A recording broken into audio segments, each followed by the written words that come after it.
नमस्कार दोस्तों, बोले सितारे में आपका स्वागत है। मैं हूं प्रवीण खेतानी, लॉस एंजलिस स्थित एस्ट्रोनॉमिस्ट एंड फेस रीडर। जैसे कि आप जानते हैं, आज हम चर्चा करेंगे श्री कृष्ण भगवान की जन्म कुंडली के बारे में। श्री कृष्ण भगवान का जन्म आपको पता है कि कौन से नक्षत्र में हुआ था? इनका नक्षत्र था रोहिणी नक्षत्र, और वो रोहिणी नक्षत्र था चंद्रमा का नक्षत्र। और जैसा कि आप जानते हैं दोस्तों, चंद्रमा जो है वो दरिया का पुत्र है। पानी रिलेटेड भगवान जब पैदा हुए तो जब उनको जमुना पार करवाया गया, तब झरमर झरमर झरमर बरसात बारिश जो बरस रही थी। पहला कनेक्शन उसका वहाँ पानी से है। फिर जमुना को पार करवाया, वहाँ भी पानी से कनेक्शन इनका है। और इसके बाद उसने जब द्वारिका बनाई, वो भी दरिया के किनारे पर। चंद्रमा दरिया का पुत्र है। और अंतिम वास जो था, भगवान जो है उसने जब देह त्याग कर दिया, वो भी प्रभास पटन दरिया के किनारे। यानी कि सब जगह पानी से भगवान सा कनेक्शन है, क्योंकि चंद्रमा जो है वो दरिया का पुत्र है। रोहिणी नक्षत्र है, वो चंद्रमा का नक्षत्र है। और दूसरी बात, भगवान श्री कृष्ण का जन्म लग्न वृषभ, तो द्वितीय स्थान का मालिक बुध पंचम भाव में अपने स्वस्थान में विराजमान था। और श्री कृष्ण भगवान की वाणी अति मीठी थी, मधुर थी। इसका एक्सप्लेनेशन पावर जबरदस्त था। कृष्ण भगवान जब राजा महाराजाओं से संधि करने के लिए जाते थे, तो उनकी ज़्यादातर जो मंत्रणाएं होती थी वो काफ़ी सक्सेस होती थी। इसी तरह आप देखा जाए तो उनकी रजुआत शक्ति। अब देखो,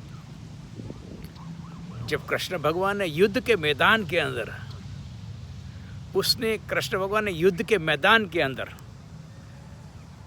18 अध्याय श्रीमद् गीता के अर्जुन को सुनाए, तो भगवान का ज्ञान कितना होगा? क्योंकि पंचम भाव पूर्व के पुण्य का स्थान है, और पंचम भाव में बुध अपने घर में है।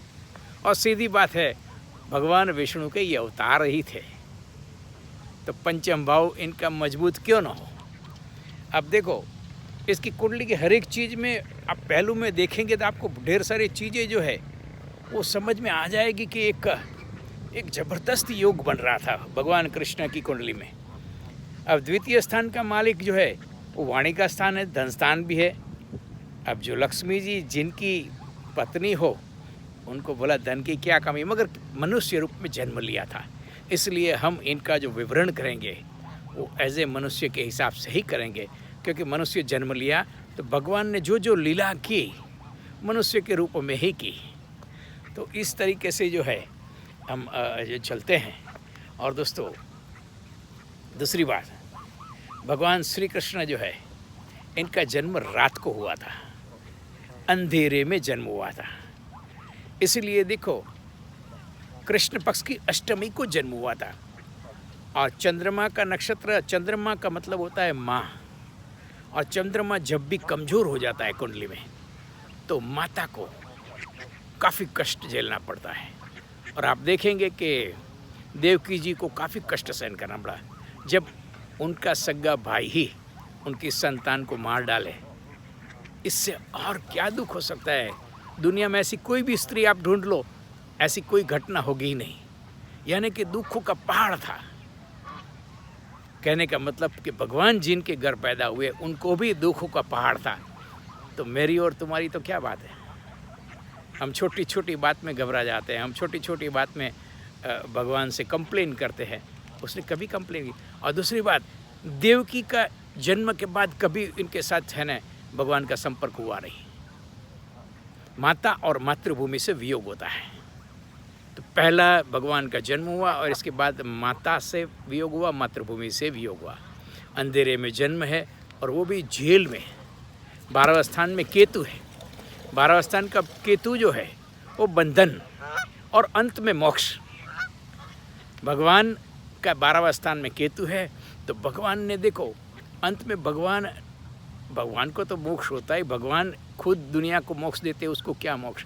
मगर कुंडली के हिसाब से जो अगर हम देखने जाए तो 12वें स्थान में भगवान का केतु है, और अंधेरे में बर्थ होने के कारण जो भी अशुभ शक्तियाँ थी उनका नाश करने के लिए परमात्मा ने जन्म लिया था।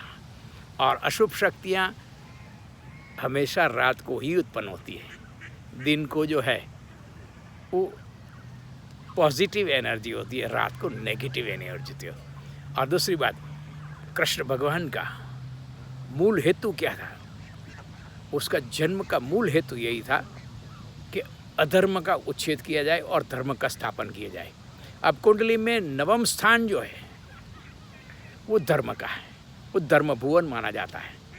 और धर्म भुवन में श्री कृष्ण भगवान की कुंडली में उच्च का मंगल है, और उसके ऊपर उनके कारक ग्रह बृहस्पति की उच्च दृष्टि है, क्योंकि उसका कारक ग्रह बृहस्पति उच्च राशि में बैठ के वो नीच राशि को देख रहा है, मगर अपने कारक भाव को देख रहा है। यानी कि भगवान ने धर्म के लिए कुछ भी किया है।